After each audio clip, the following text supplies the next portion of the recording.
हे friends, मैं Lakshmi LPS academy journey to excellence में आपका बहुत स्वागत करती हूँ। आज हम लोग पढ़ेंगे भूकंप, अर्थक्वेक। भूकंप क्या होता है? भूपृष्ठ पर आकस्मिक कंपन हो जाना, बिना चेतावनी के, बिना किसी वो बता के नहीं आता है, और जब वो कंपन होता है तो तबाही ही तबाही होती है। ठीक है, आकस्मिक कंपन हो जाना, उसी को हम भूकंप कहते हैं। एक सामान्य अगर आप परिभाषा जाने, जो भूकंप विज्ञान होता है उसको हम बोलते हैं सिस्मोलॉजी। और सिस्मोग्राफ का नाम आप लोगों ने सुना होगा। जो भूकंपीय तरंगे क्रस्ट पर पहुंचती हैं, तो क्रस्ट पर जब वो पहुंचती हैं तो उनके मापन के लिए सिस्मोग्राफ का यूज होता है। 3 तरीके के इसमें स्केल आते हैं, जिसमें आपने सुना होगा। एक होता है रॉसी फेरल, और एक होता है मर्केली, और एक होता है रिक्टर। जो रॉसी फेरल होता है वो उस पर अंकन होता है 1 से 11, और मर्केली में 1 से 12 तक होता है। और जो रिक्टर होता है ये गणितीय मापक होता है। ये सबसे ज्यादा बेस्ट है, गणितीय मापक 0 से 9 तक होता है, तीव्रता को मापता है।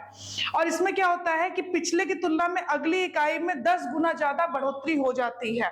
ठीक है, तो इसमें 1 से 9 तक होता है, और इसमें 1 से 12 तक होता है। ये जो मर्केली होता है ये अनुभव पर होता है, यानी कि आपने देखा कि इतना नुकसान हो गया है, कोई बिल्डिंग ढह गई है, कि नुकसान को देखकर आप बताते हो, अपने अनुभव के हिसाब से आप इस पे बताते हो। ये मर्केली पर। ये जो रिक्टर है, इसकी बात अगर हम करें तो 1935 में इसका आविष्कार किया था चार्ल्स एफ रिक्टर ने। ये भी जानना चाहिए। अब देखिए, ये मैंने अर्थ को बना दिया हमेशा की तरह। मैंने पहले से ही ड्रॉ कर दिया है ताकि टाइम किल ना हो।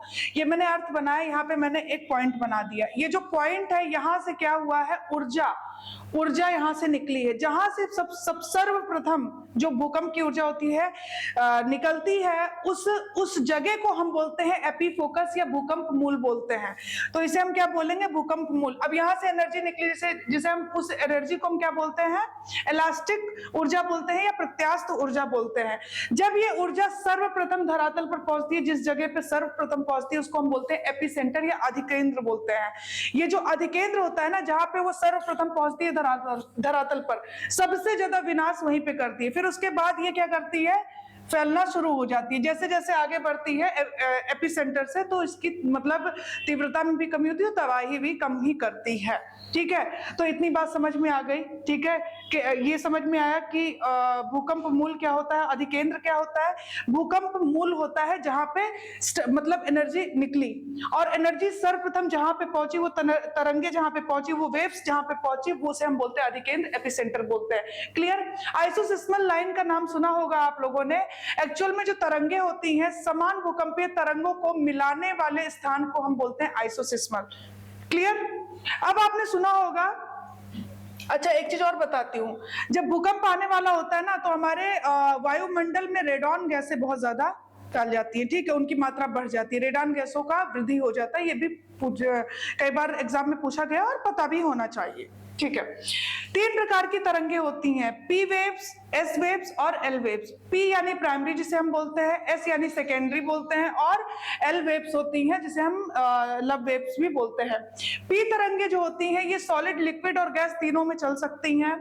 ये अनुदैर्ध्य होती है, 1923 में कोनार्ड ने इसकी खोज की थी, और सॉलिड, लिक्विड, गैस में चलेंगी। गति सर्वाधिक होती है 8 किलोमीटर प्रति सेकेंड। ठीक है, पृथ्वी के केंद्र में गुजरती हैं। ये पृथ्वी के केंद्र से भी गुजर सकती हैं। इंपॉर्टेंट। सेकेंडरी की अगर बात करूं, ये अनुप्रस्थ होती हैं, सॉलिड में ही जाएंगी, यानी कि सॉलिड के अलावा कहीं पे जाएंगी तो क्या होंगी, ये लुप्त हो जाएंगी, खत्म हो जाएंगी। जल प्रकाश तरंगों से मिलती जुलती हैं।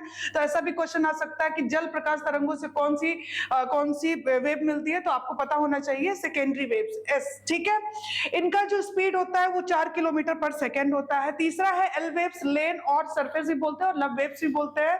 इसकी जो खोज की थी एच.डी. लव ने की थी। सर्वाधिक विनाशी, और गहराई में जैसे ही जाती हैं तो ये लुप्त हो जाती है, यानी कि ये धरातल तक ही सीमित रहती हैं। इसका मतलब कि ये पृथ्वी के आंतरिक जो ये है उसकी जानकारी नहीं देती हैं। ठीक है, लेकिन पी और एस जो है, इससे पृथ्वी के आंतरिक भाग की जानकारी मिलती है, एल से नहीं मिलती है। वेग इसका 1.5 से 3 किलोमीटर पर सेकंड होता है एल का, आड़ी तिरछी चलती हैं और पृथ्वी के ऊपरी सतह तक सीमित रहती है। तो ये तीनों में डिफरेंस था, बहुत इंपॉर्टेंट है। अच्छा, सेकेंडरी जो वेव्स है ये इसको किसने खोजा था? 1926 में जेफरीज ने खोजा था। क्लियर? चलो आगे बढ़ते हैं। कारण क्या है? अब भूकंप का कारण क्या होता है? आकस्मिक अंतर्जात बल। अंतर्जात बल, ये जो अंतर्जात बल है इसको करते हैं हम, एक होता है अंतर्जात बल और एक होता है पटल विरूपणी। अंतर्जात जो बल होता है इसमें ये बहुत ही ज्यादा तीव्र होता है, बहुत ज्यादा तेज होता है, बहुत ज्यादा विनाशकारी होता है। इसमें ज्वालामुखी आता है, भूस्खलन होता है और भूकंप आते हैं। तो ये चीज आपको पता होना चाहिए। जो पटल विरूपणी होता है ये बहुत ही धीरे धीरे धीरे धीरे होता है और इसमें बहुत ही लाखों करोड़ों वर्ष लग जाते हैं। इससे होता क्या है पटल विरूपणी से? इससे क्या होता है? पर्वतों का निर्माण हो जाता है, महाद्वीपों का निर्माण हो जाता है, पठार का निर्माण हो जाता है। तो पटल विरूपणी में ये होता है, आपको पता होना चाहिए। ठीक है, और ये धीरे धीरे कार्य करता है। ओके, चलिए ये कारण आपने देखा। आगे बढ़ते हैं। अब देखिए, गहराई के आधार पर हम लोग बांटते हैं इसको। तो एक होते हैं छिछले मूल वाले। तो छिछले मूल वालों की बात करें तो इनकी गहराई होती है 70 किलोमीटर और ये बहुत विनाशी होते हैं। इनको हम बोलते हैं सामान्य या छिछले मूल वाले भूकंप भी हम बोलते हैं। एक होता है मध्यमवर्ती या मध्यम मूल वाले भूकंप जो होता है, मध्यम गहराई वाले, इंटरमीडिएट इसे बोलते हैं। ये 70 से 300 किलोमीटर की गहराई तक होते हैं। और एक होता है पातालीय या गहरे या फिर डीप फोकी भी बोलते हैं इसे। ये होता है 300 से 700 किलोमीटर। तो ये भी पता होना चाहिए। हमने बोला 70 सामान्य, मध्य में आ गया 70 से 300 और गहराई वाले में आ गया 300 से 700 किलोमीटर। ठीक है, चलिए आगे बढ़ते हैं। अब आपको पता है कि प्लेटों के किनारे के सहारे जो है भूकंप आते हैं। तो प्लेटें क्या होती है? या तो एक दूसरे के पास आएंगी, जब पास या तो पास आ रही हैं, या वो दूर जा रही हैं, या फिर वो रगड़ करके क्या हो रही हैं? ट्रांसफॉर्म हो रही हैं। यानी ऐसे एक दूसरे के विपरीत दिशा में, मतलब एक ऊपर जा रही है तो एक नीचे की तरफ आ रही है। ये तीन चीजें ही होती हैं, यानी जिसको हम बोलते हैं कन्वर्जन, डाइवर्जन और ट्रांसफॉर्म। ठीक है, ये बात समझ में आई? तो एक बार देख लेते हैं हम लोग। देखिए, कन्वर्जन क्या होता है? जिसे हम बोलते हैं अभिसारी, यानी दो प्लेटें जब आपस में आती हैं तो क्या होता है? वो लगातार फोर्स लगाती हैं, बल लगाती हैं। ठीक है, और एक प्लेट क्या होती है? नीचे की तरफ चली जाती है, यानी मेंटल में चली जाती है। आपको अगर मेंटल क्रस्ट वगैरह नहीं समझ में आती है तो एक बार जाके वीडियो देख लीजिएगा, बहुत अच्छे से समझाया हुआ है। ठीक है, पृथ्वी की आंतरिक संरचना को जरूर देखिएगा। तो दो प्लेटें गई और एक प्लेट क्या हुई? नीचे की तरफ, मतलब मेंटल में प्रवेश कर गई। ओके, तो मेंटल में जाएगी तो क्या होगा? दबाव कम होगा और वो पिघलेगी। तो इस तरीके से अभी मैं बताती हूँ क्या होता है। देखिए पहले समझिए, मैंने बोला कन्वर्जन। कन्वर्जन में क्या हो रहा है? यहाँ देखिए, ये दो प्लेटें हैं और ये क्या हुआ? मैंने बोला ये एक्स है और ये वाई है। तो एक प्लेट जो एक्स है वो क्या हुई? मैग्मा में चली, मेंटल में चली गई, मेंटल में प्रवेश कर गई है। एक दूसरे पर बल लगाती है और जब कोई बल लगा रहा होता है, फोर्स लगा रहा होता है, तो उसमें प्रत्यास्थ ऊर्जा संचित हो जाती है। ठीक है, एनर्जी संचित हो जाती है। याद रखिएगा, जो प्लेट मेंटल में प्रवेश कर गई है वो टूट जाती है। एक तो उसमें दरार भी पड़ जाएगी, मतलब चटक सी जाएगी, या वो टूट जाएगी। जब वो टूट जाती है, ऐसे में प्रत्यास्थ ऊर्जा क्या होगी? जैसे वो टूटी तो जो संचित हुई ऊर्जा थी वो क्या होगी? बिल्कुल क्या करेगी? मुक्त हो जाएगी, रिलीज होगी या नहीं होगी? ठीक है, धरातल पर भूकंप, अब जब वो ऊर्जा क्या करेगी? रिलीज करेगी, तो क्या होगा? जो धरातल उस पर क्या होगा? कंपन होगा, वाइब्रेट करना शुरू हो जाएगा। ठीक है, मेंटल में प्लेट पिघल जाएगा। कई बार क्या होता है, अब वो जो प्लेट थी एक्स, ये जो प्लेट मैंने बताई अंदर चली गई, ये क्या की अंदर जो है क्या हुआ? टेम्परेचर के कारण वो क्या हुई? पिघल गई। जब वो मेल्ट हो गई तो जहां पर, जिस जगह पे ये जो एक्स प्लेट थी, जिस जगह पे मैंने बोला यहां पे पिघल गई, इस जगह को हम बोलते हैं बेनिऑफ। क्या बोलते हैं? बेनिऑफ। और यहां पर गहरे मूल वाले यानी 300 से 700 किलोमीटर वाले भूकंप देखे जाते हैं। क्या मैं समझा पाई? इंपॉर्टेंट, यहाँ पे कौन से भूकंप आएंगे? 300 से 700 गहरे मूल वाले भूकंप यहाँ पे आएंगे। अब क्या होगा? मैग्मा, आपको पता है जो अंदर पृथ्वी के अंदर रहती है मैग्मा कहलाती है, और जब ऊपर आती है तो उसे हम लावा बोलते हैं। जैसे ही मैग्मा ऊपर पहुंचेगी तो किसके सहारे पहुंचती है? जल वाष्प। जल, आपको पता है वोल्केनो इरप्शन जब होता है तो उसमें सबसे ज्यादा क्या होता है, जल वाष्प होता है ना, ठीक है। तो जल वाष्प के सहारे ऊपर उठकर ज्वालामुखी के केंद्रीय उद्भेदन के रूप में तीव्र विस्फोट करती है, और जैसे ही विस्फोट करेगी तो आप लोग क्या बताने की जरूरत है, कंपन होगा, भूकंप आएगा, है ना। चलो, तो ये आपको मुझे लगता है समझ में आ गया है कि अभिसारी यानी दो प्लेटें थी, दोनों बल लगा रही थी, एक क्या हुई नीचे की तरफ खिसक गई, जब वो मेंटल में गई तो वहां पे उसमें क्या हुआ, टूट गई, और टूटी तो और टूटती भी है, और एक बार क्या होता है कि पिघल भी जाती है। जब वो पिघलती है, जिस जगह पे पिघलती है उसको हम क्या बोलते हैं, बेनिऑफ बोलते हैं, वहां गहरे मूल वाले भूकंप आते हैं, ठीक है। अब आ जाइए अपसारी। अपसारी क्या होता है, मैंने अभिसारी बताया कन्वर्ज हो रही है और एक नीचे की तरफ खिसक गई। अपसारी में क्या होता है, दूर जा रही है, ये क्या कर रही है, दूर जा रही है, दो प्लेट्स है, ये देखिए दूर जा रही है, ठीक है। अब दूर जब जा रही है तो ये कहां पे होता है एक्चुअल में, इसका अगर मैं बताऊं, देखिए ये सागर नितल है और ये रहा कटक, कटक है। तो जब ये दूर जाएंगी तो जो कटक है उसमें क्या होगा, खिंचाव होगा, खिंचाव होगा तो दरार पड़ जाएगी, वही दरार क्या होगा, भ्रंश का रूप ले लेगा। तो यहाँ पे क्या हुआ, भ्रंश बन गया। अब यहाँ पे जगह बन गई है, मतलब कि पहले क्या था, पूरा ऐसे था, लेकिन बीच का हिस्सा क्या हुआ, यहाँ पे जगह बन गई, यहाँ पे चटकन पड़ा, दरारें पड़ी, और ये क्या हुआ, भ्रंश का रूप ले लिया, ये जगह खाली हो गई। अब क्या हुआ, नीचे का जो मैग्मा था वो पिघल कर ऊपर आया, उसको भरने के लिए, इस दरार को भरने के लिए आया। ये मध्य महासागरीय कटक जो है, ये इसका बढ़िया एग्जांपल है, उसी के सहारे बनती है। जब दो प्लेटें एक दूसरे से दूर जाती हैं तो सागर नितल पर, ये सागर नितल है, यहाँ पर क्या होता है, खिंचाव होता है। जब खिंचाव होगा तो क्या होगा, उसमें दरारें पड़ेंगी, और वो दरारें पड़ेंगी और टूट भी जाता है, और वहां पे खाली जगह बन जाती है। कटकों में दरार पड़ जाती है और भ्रंश बन जाता है, भ्रंश का निर्माण हो जाता है। और मेंटल पर दाब कम होने के कारण, ये जो मेंटल पे दाब कम होता है, तो मेंटल में ही आपको पता है, जब आप पढ़ोगे स्टेनोस्फेयर है, स्टेनोस्फेयर जो होता है वही, वो क्या होता है, अर्ध द्रवित होता है, तो उसमें क्या होता है, जो मैग्मा होता है वहीं पर ही, मतलब कि ज्वालामुखी का सोर्स वही है, ठीक है। तो मेंटल पर दबाव कम होता है, और पृथ्वी का जो मैग्मा होता है, दबाव जब कम होगा तो क्या होगा, वो पिघलेगा, पिघलेगा तो वो ऊपर उठेगा और जगह मिल जाएगी उसे, तो इस जगह को भरने के लिए ऊपर उठ जाता है। क्या मैं इतनी बात समझा पाई, यानी दो प्लेट दूर जा रही थी, बीच में जो कटक थे उसमें क्या हुआ, दरार पड़ गई और भ्रंश का निर्माण होता है ऐसे में, ठीक है। चलिए आगे बढ़ते हैं। तीसरी प्लेट कौन सी है, रूप संरक्षी या ट्रांसफॉर्म, रूपांतरित भी बोल सकते हैं। इसमें क्या हो रहा है, एक प्लेट देखिए ऊपर जा रही है और एक प्लेट नीचे आ रही है, तो यहां बीच में क्या होगा, घर्षण होगा, ठीक है। दो प्लेटें रगड़ से सरकती हैं और दबाव भी साथ में बना रही हैं, ठीक है।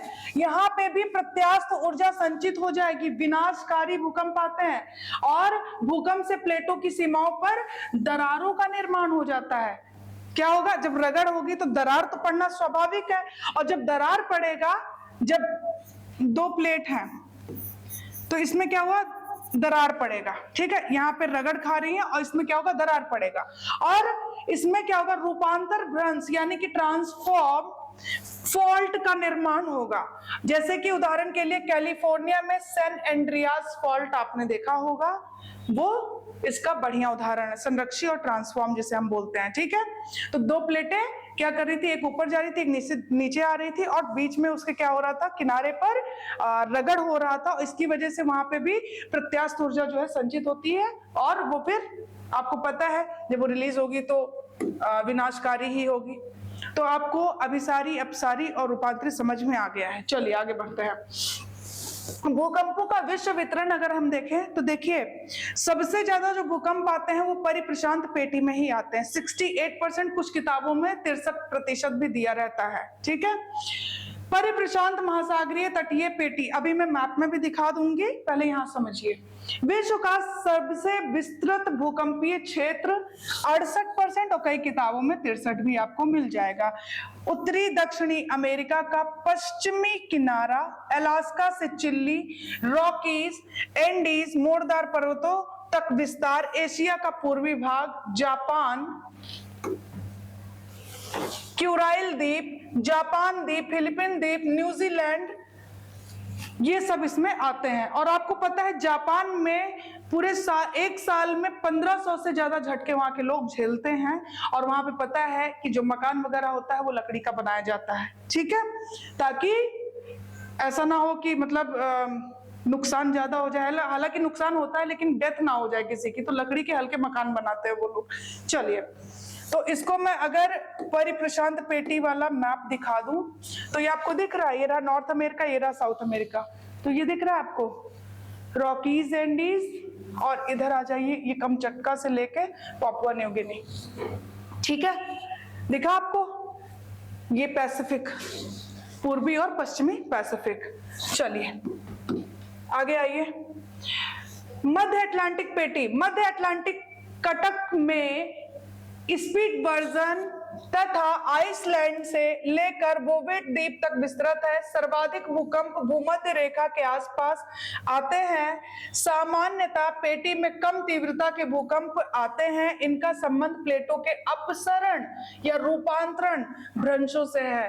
अपसरण अभी बताया था मैंने, अपसरण क्या होता है, दूर जा रही हैं प्लेटें, ठीक है, प्लेटें क्या हो रही हैं, दूर जा रही हैं। और मैं भूकंप के बारे में बताऊं तो सब जानते हैं कि भूकंप जो होता है दो कारण हो सकते हैं उसमें, एक तो होता है प्राकृतिक जिसमें मानव का कोई हस्तक्षेप नहीं होता, एक होता है मानवीकृत। तो जो प्राकृतिक होता है उसके बारे में देख लेते हैं हम लोग। देखिए ज्वालामुखी आता है, अब ये ज्वालामुखी जो है सबसे ज्यादा जो भयावह था 1883 में क्राकाटोआ का ज्वालामुखी भूकंप भयानक था। 1968 में एटना ज्वालामुखी आपको पता है विस्फोट हुआ था, ये भी बहुत भयानक था। एटना यानी कि इटली है ना। चलिए, टेक्टोनिक भ्रंश मूलक, दूसरा है टेक्टोनिक भ्रंश मूलक। ये भूपटल पर भ्रंशन के कारण अत्यधिक तीव्र भयंकर भूपटल पर 4.8 से 25 किलोमीटर गहराई तक आते हैं। एग्जाम्पल इसका बताऊं, कैलिफोर्निया का भूकंप, कैलिफोर्निया का भूकंप 1872 में आया था, और 1923 में जापान का सागामी की खाड़ी का भूकंप, ये इसके उदाहरण है टेक्टोनिक भ्रंश मूलक, ठीक है। संतुलन मूलक क्या होता है, आइसोस्टैटिक, ये संतुलन में अव्यवस्था, यानी कि कोई चीज संतुलित है उसमें जो है डिस्टर्बेंस हो जाए। नवीन मोरदार पर्वतीय क्षेत्र में, और ये कब आया था, 1949 में हिंदू कुश का, इसका बढ़िया उदाहरण है हिंदू कुश का भूकंप, संतुलन मूलक में। प्लूटोनिक आता है, चौथा है प्लूटोनिक, धरातल के अधिक गहराई में, जो प्लूटोनिक होता है धरातल के अधिक गहराई में आता है, 240 से 672 किलोमीटर, और इसकी विशेष कोई जानकारी अभी तक है नहीं, ठीक है। बहुत सारे वैज्ञानिक कुछ कुछ मत देते रहते, लेकिन कोई स्पेशल कोई विशेष जानकारी इसके बारे में नहीं है प्लूटोनिक के बारे में। तो ये हमने देखा प्राकृतिक में कि, और इसके उदाहरण भी देखे जो भूकंप आ चुके हैं। अब देखिए मानवीकृत में क्या होता है, स्थलीय और सागरीय, इसमें भी सेम होता है। रेल, जलाशय, बांध, खानों की खुदाई हो गई, भवनों का निर्माण हो गया, तो ऐसे में ये भूकंप आते हैं, ये मानवीकृत है। अब जैसे आपने सुना होगा कोयना बांध, है ना, तो ये क्या है, कोयना बांध जलाशय में एकत्र जलीय भार को कोयना भूकंप मान लिया गया, और ऐसे भूकंप को हम जलाशय जनित जल भंडार जनित भूकंप भी कहते हैं। 11 दिसंबर 1967 को यह भूकंप आया था। तो ये आपने देख लिया भूकंप प्राकृतिक और मानवीकृत देख लिया।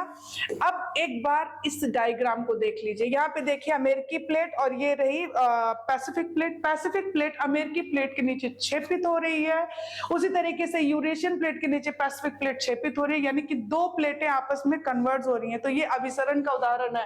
परिप्रशांत पेटी वाले जो भूकंप है, ये क्या है, अभिसारी प्लेट सीमा के संबंध में, यानी क्षेपण क्रिया हो रही है यहाँ पे, ठीक है, पास आ रहे हैं दो प्लेटें। अब ये देखिए मध्य महाद्वीप, ये कहां से, पश्चिम से पूर्व की ओर बढ़ रहा है, ये भी पता होना चाहिए आप लोगों को। तो हमने ये एक बार स्क्रीनशॉट आप लोग ले सकते हो, और वैसे भी एटलस सबके पास होती है तो उसमें आसानी से मिल जाएगा, ठीक है। तो ये हम लोगों ने भूकंप का अध्ययन किया और काफी कुछ फैक्ट भी जान लिया आज। उम्मीद करती हूँ कि आप लोगों को वीडियो अच्छी लगेगी, और मैं चाहती हूँ कि इस वीडियो को देखने से पहले एक बार आप लोग पृथ्वी की आंतरिक संरचना देख लें तो ज्यादा बेहतर समझ में आएगा।